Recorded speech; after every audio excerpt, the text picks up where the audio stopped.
The movie kicks off in Los Angeles, where a heavily armed crew successfully breaches a bank, launching a massive daytime heist. The gunmen split into two highly coordinated factions. The first unit locks down the interior, actively robbing the vault and taking terrified civilians hostage, while the second unit holds the perimeter out on the street, unleashing a hail of gunfire to pin down responding police officers.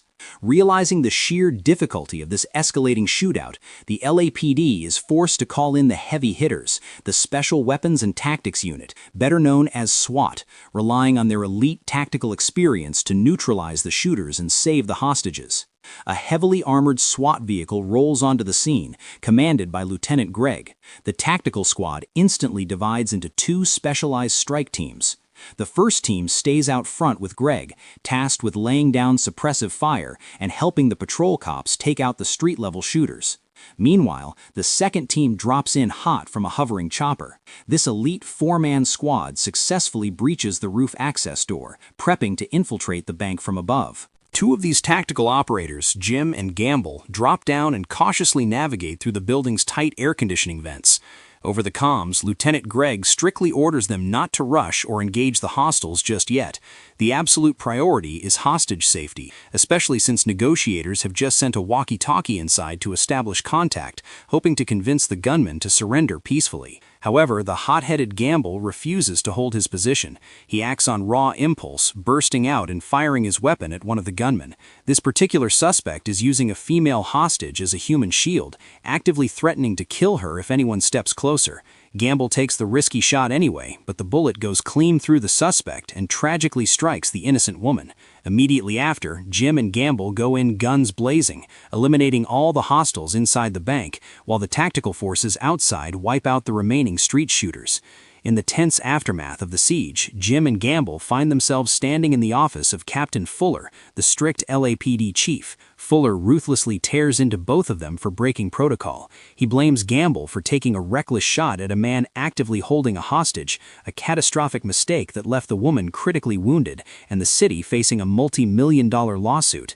Fuller also berates them for recklessly gunning down the rest of the suspects in a chaotic crossfire that could have easily gotten more civilians killed. Fuller officially accuses Gamble and Jim of blatantly ignoring Lieutenant Gregg's direct orders, charging in blindly, and letting Gamble's sheer recklessness dictate the entire operation. Fed up, Fuller decides to terminate both men from the police department entirely. However, Lieutenant Gregg steps in during the hearing. He practically begs Fuller to give his men a second chance, suggesting they simply be demoted and transferred to a different department so they might earn their way back onto the S.W.A.T. team in the future. Fuller reluctantly agrees to the compromise and officially transfers Jim and Gamble to the mundane armory department known as the Cage.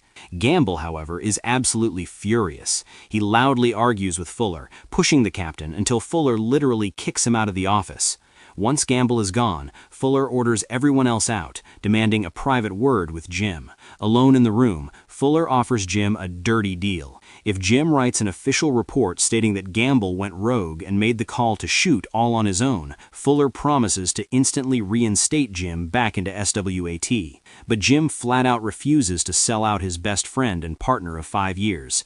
He chooses loyalty, accepting his demotion to the armory rather than testifying against Gamble. Later, in the locker room, the tension finally boils over. Jim confronts Gamble, directly blaming him for rushing the shot. Jim explains that he is going to take his punishment like a man and work his shifts in the armory. Gamble, on the other hand, refuses to accept the humiliating demotion and decides to quit the LAPD entirely. Feeling betrayed, Gamble accuses Jim of making a backroom deal with Fuller to testify against him.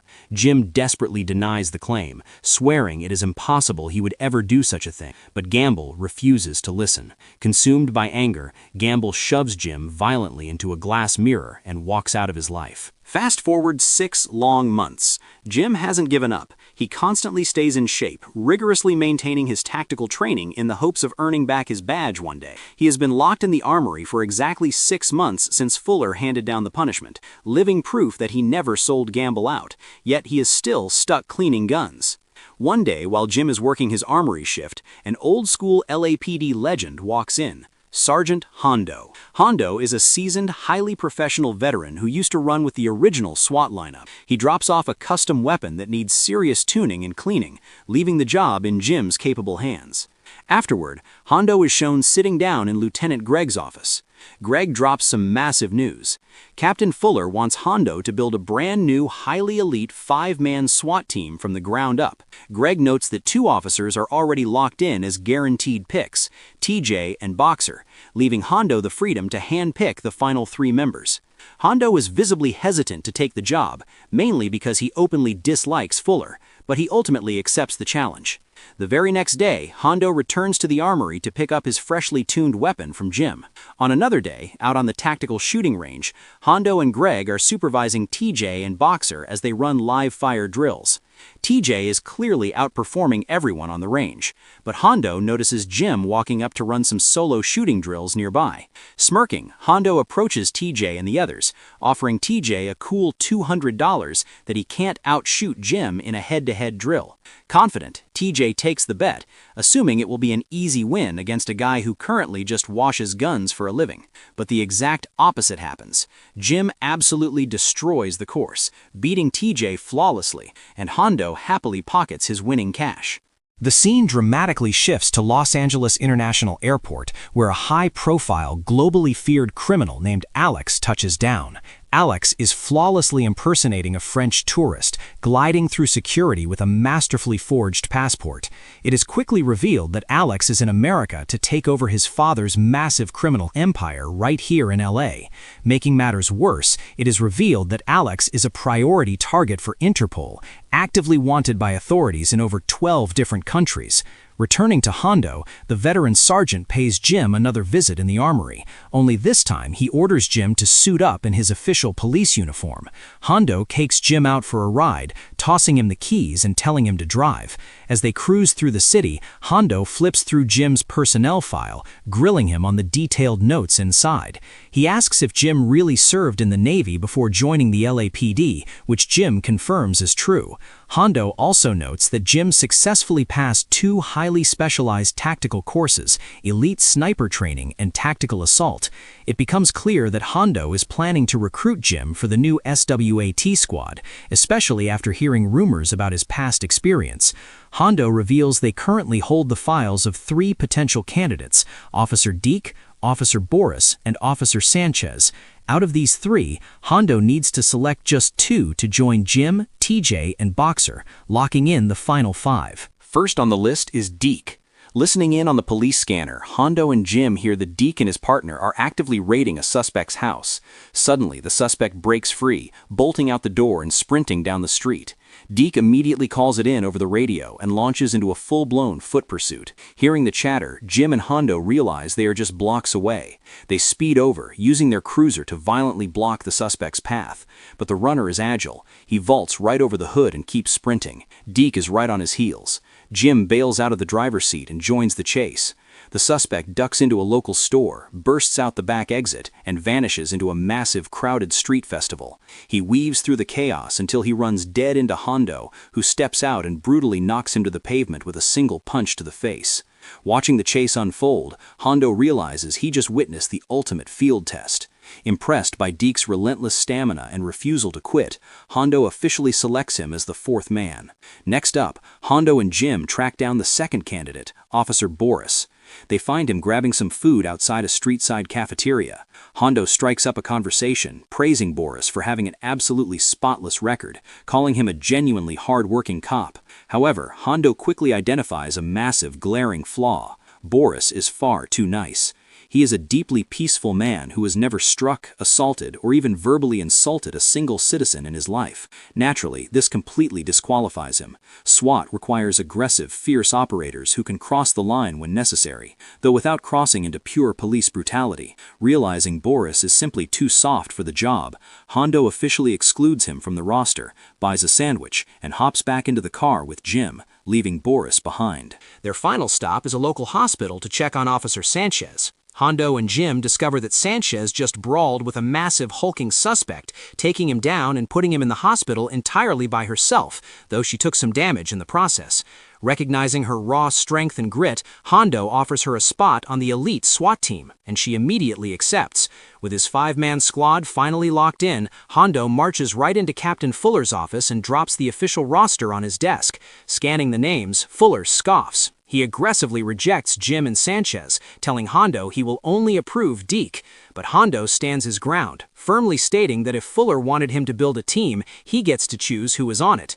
Reluctantly, Fuller backs down, but he lays down a harsh ultimatum. If this new team fails, Hondo and his entire squad will be permanently fired from the LAPD. Without hesitation, Hondo accepts the challenge. Meanwhile, the criminal mastermind Alex meets up with his uncle Martin inside a bustling nightclub. Alex calmly informs his uncle that he is here to take over the entire Los Angeles operation, traveling all the way to America because he knows Martin has been silently stealing from his father's empire. Without blinking, Alex pulls a switchblade and ruthlessly murders his uncle right there. Feeling triumphant, Alex grabs his dead uncle's car keys, hops into his luxury ride, and drives off happily, but his joyride is quickly cut short. 2 LAPD motorcycle cops spot him and pull him over to the side of the road. A female officer approaches the window asking for his ID and vehicle registration. Playing it cool, Alex flashes a charming smile and smoothly claims he is just a French tourist soaking up the LA vibes. The officer informs him she is writing a routine traffic ticket and demands the registration. Alex calmly states it is his uncle's car and hands over his forged ID. The officer walks back to run the plates and the name. To her shock, the database flags Martin's vehicle and highlights Alex's alias on a high-priority suspect list. Realizing who she is dealing with, she discreetly calls for urgent patrol backup to move in and arrest the international fugitive. Back at the precinct, Hondo initiates a grueling, hardcore training gauntlet for his new squad. He pushes them to their absolute limits, running diverse, high-intensity drills that cover almost every tactical scenario imaginable. After a relatively short but brutal training camp, the team is fully prepped for the final live-action test that Captain Fuller has designed. The day of the test arrives, and it is a complete nightmare scenario. Usually, SWAT qualifications involve clearing a standard bus or a train car filled with hostages, requiring 0 civilian casualties. This time, Fuller turns up the heat. He brings them to an active airport tarmac where a massive commercial airplane is parked. Inside, 6 heavily armed veteran cops are role-playing as ruthless hijackers, holding a cabin full of hostages. The scenario dictates that the hijackers are currently grounded for refueling, preparing to take off and execute every single passenger on board. Hondo's team has exactly 8 minutes to breach the aircraft, neutralize all targets, and rescue the hostages without taking a single hit. Against all odds, Hondo's squad pulls off a stunning tactical surprise. They execute a flawless, simultaneous dual breach from the top and bottom of the plane. Moving with lethal precision, they utilize their training weapons to systematically take down every single hijacker while securing the hostages. Instead of 8 minutes, the elite squad clears the entire plane in just 5. Later that night, the team hits a local bar, clinking glasses and celebrating their massive victory. The story shifts back to Alex, who is now officially in police custody. The day finally arrives to transport the high-value target to a maximum security federal prison, loading him onto a standard armored prisoner bus alongside several other inmates. The S.W.A.T unit is deployed to heavily secure the side streets while the bus begins its route, supposedly under their strict close-quarter protection. However, something goes wrong. A random police cruiser slides in behind the bus, a vehicle that was definitely not part of the pre-approved convoy. The bus driver notices the tail, gets suspicious, and radios command, stating he has an unassigned police car following him. Command orders the driver to pull over immediately so they can verify the cruiser's identity. The bus parks and the rogue police car stops right behind it. A man steps out wearing a stolen police uniform. He is one of Alex's elite mercenaries. The fake cop boards the bus, instantly executes the driver and the armed guard, unfastens Alex's chains, and the 2 of them sprint off the bus. Miles away, Hondo and Jim are patrolling in an unmarked camouflage vehicle. Hondo tries to raise the bus guard on the radio but gets dead air. Smelling trouble, Hondo and Jim speed to the location, finding the abandoned bus parked with the police cruiser idling behind it. Deke and Sanchez screech to a halt in a second unmarked car, followed closely by TJ and Boxer in a third. Suddenly, a second mercenary guarding the fake police car opens fire, raining bullets on on Hondo and Jim's vehicle. Hondo stays frosty, draws his sidearm, and takes the shooter down with a clean shot. Just then, Alex and the first mercenary rush toward the police cruiser to make their getaway. The mercenary turns and unloads his weapon at Hondo's team, forcing the SWAT officers to bail out and return heavy suppressive fire. In the chaos, Alex slides into the driver's seat of the cruiser. Seeing the intense firefight, he refuses to open the door for his own man, flooring the gas pedal and leaving the mercenary behind to be naturally gunned down. Alex speeds away, but TJ violently rams his unmarked car directly into the cruiser's path, cutting him off and forcing a crash.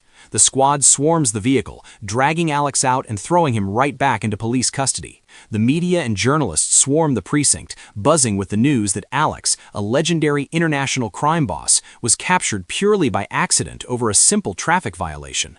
Knowing the cameras are rolling live across the globe, Alex makes a diabolical, calculated move. He smirks into the TV lenses and publicly announces a $100 million bounty to absolutely anyone who can break him out of police custody. He is dead serious about the offer.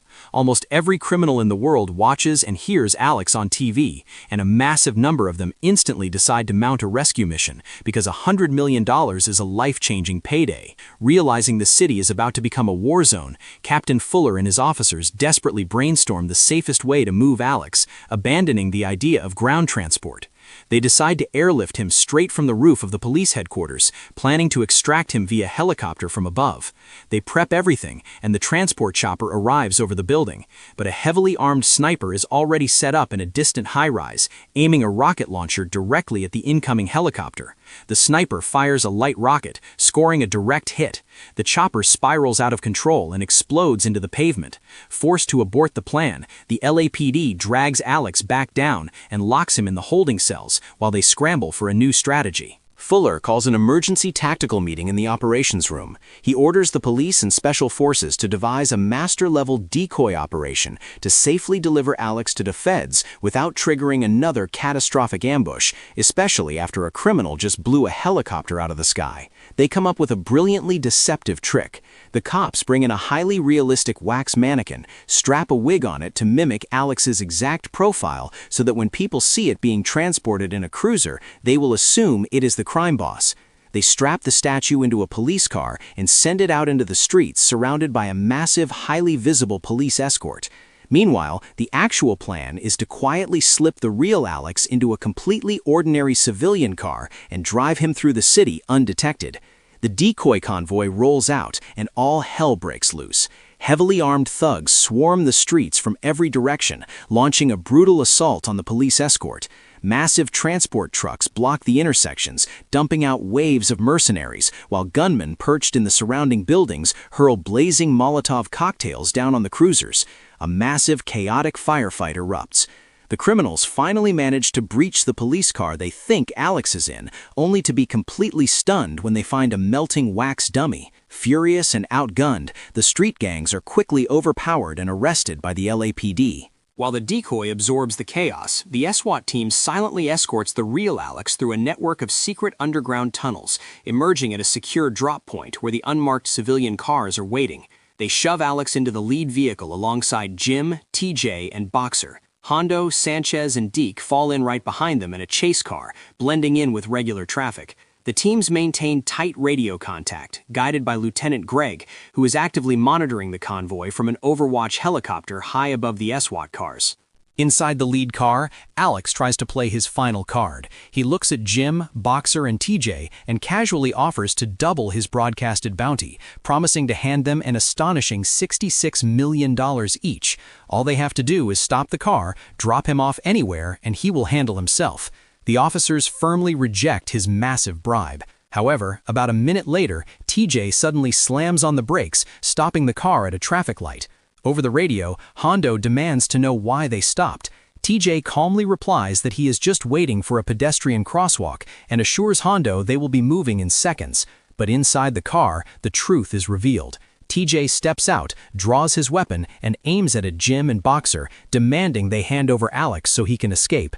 Out of nowhere, Gamble steps into view. He raises his gun and shoots Boxer, critically wounding him. It hits Jim instantly. TJ has been secretly conspiring with Gamble this entire time to smuggle Alex out and split the massive reward. At that exact second, Hondo radios in for a status check. Knowing the radio is live, Jim screams at the top of his lungs, yelling that an officer is down, ensuring Hondo hears the distress call. Instantly, Deke violently turns the steering wheel, and Hondo's chase car speeds toward the intersection to intercept. Inside the hijacked car, TJ forces Jim into handcuffs. Gamble and TJ drag Alex out of the vehicle and sprint down the stairs into the subterranean subway system. Hondo, Deke, and Sanchez arrive to find Jim cuffed and Boxer bleeding out. They immediately call in an ambulance to save the injured Boxer. Jim quickly briefs them on the betrayal, exposing TJ and Gamble's plot, and revealing that he overheard them heading towards the subway. Hondo unlocks Jim's cuffs, and the elite squad charges down into the subway station to hunt them down. Down in the underground, Gamble, TJ, and Alex breach the platform, jump onto the tracks, and hijack a waiting subway car, where Gamble's heavily armed friend Travis is already waiting. The train accelerates down the dark tunnel. Unfortunately, Jim and Hondo burst onto the platform just seconds too late, failing to catch them. Thinking fast, Hondo radios Deke and Sanchez, ordering them to race above ground to the next consecutive subway stop to set up a barricade, hoping to trap Gamble's crew between the two stations. But when Deke, Sanchez, and the backup units arrive at the next platform, the tunnel remains totally empty. The train never arrives.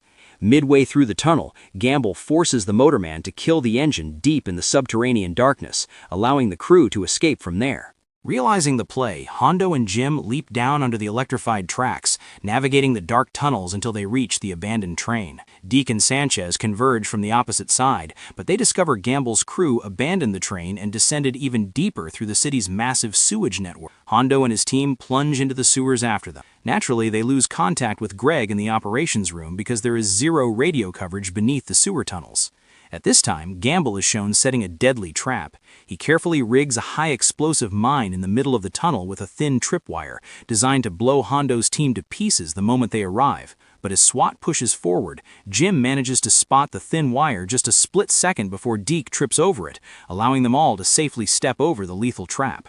Moving to Gamble, he reaches the end of the tunnel and finds his men pulling the heavy door open for him. Afterward, they lock the door tight again with heavy chains and a padlock. Gamble, TJ, Alex, and Travis find a getaway car waiting for them, so they get in with Gamble's men and speed off. At the exact same time, Hondo and his team reach the tunnel door, finding it completely blocked by the chains and padlock. Jim instantly remembers the explosive mine here. He sprints back, meticulously disarms it, brings it to the padlock, and detonates the charge, blowing the door wide open. Surging back onto the surface, they commandeer a decorated civilian car, order the terrified family out, take the vehicle, and floor it toward the airport, fully expecting Gamble to fly Alex out of the country. But as they race down the highway, Sanchez spots a sleek private jet approaching a bridge, starting its descent. Jim instantly pieces together Gamble's insane master plan, so they fiercely swerve towards the bridge. The private jet smoothly touches down on the asphalt of the bridge. Gamble, TJ, Alex, and Travis board the aircraft, leaving the remaining mercenaries behind next to their SUVs. But Hondo and his team arrive right in the nick of time. Spotting the incoming SWAT unit, Gamble's men take cover behind their cars and open heavy fire. From inside the plane, Gamble remotely detonates bombs he had pre-planted in those exact SUVs.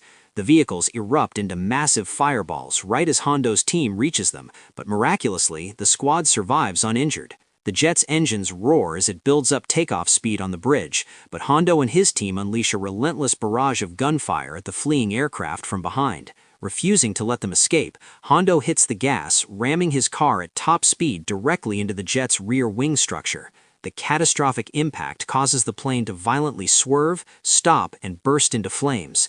Afterward, Travis and Alex stumble out of the burning wreckage and instantly fire at Hondo and his team.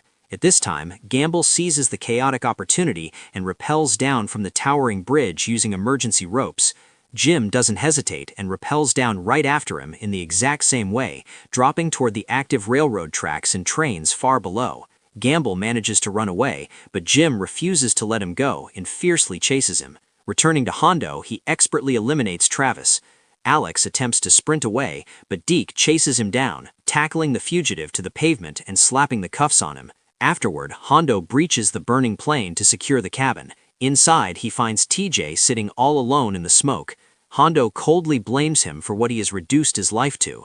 Realizing it is all over, TJ ends the conversation, pulls out his own gun, and takes his own life. Returning to Jim after a brutal and exhausting pursuit of Gamble, he finally corners him. They exchange highly violent blows on top of the moving train tracks. Jim's tactical instincts kick in. He seizes the opportunity of an oncoming train and strikes Gamble with a devastating blow, knocking him directly under the crushing train wheels and permanently eliminating him. Afterward, the surviving squad members all gather, and Captain Fuller thanks them personally. He is finally fully convinced that he possesses an unparalleled special weapons and tactics team. Afterward, they securely hand the criminal Alex over to the federal prison to be locked away for good, and the film ends. That's it for today's story. If you enjoyed the recap, don't forget to like and subscribe. See you in the next one.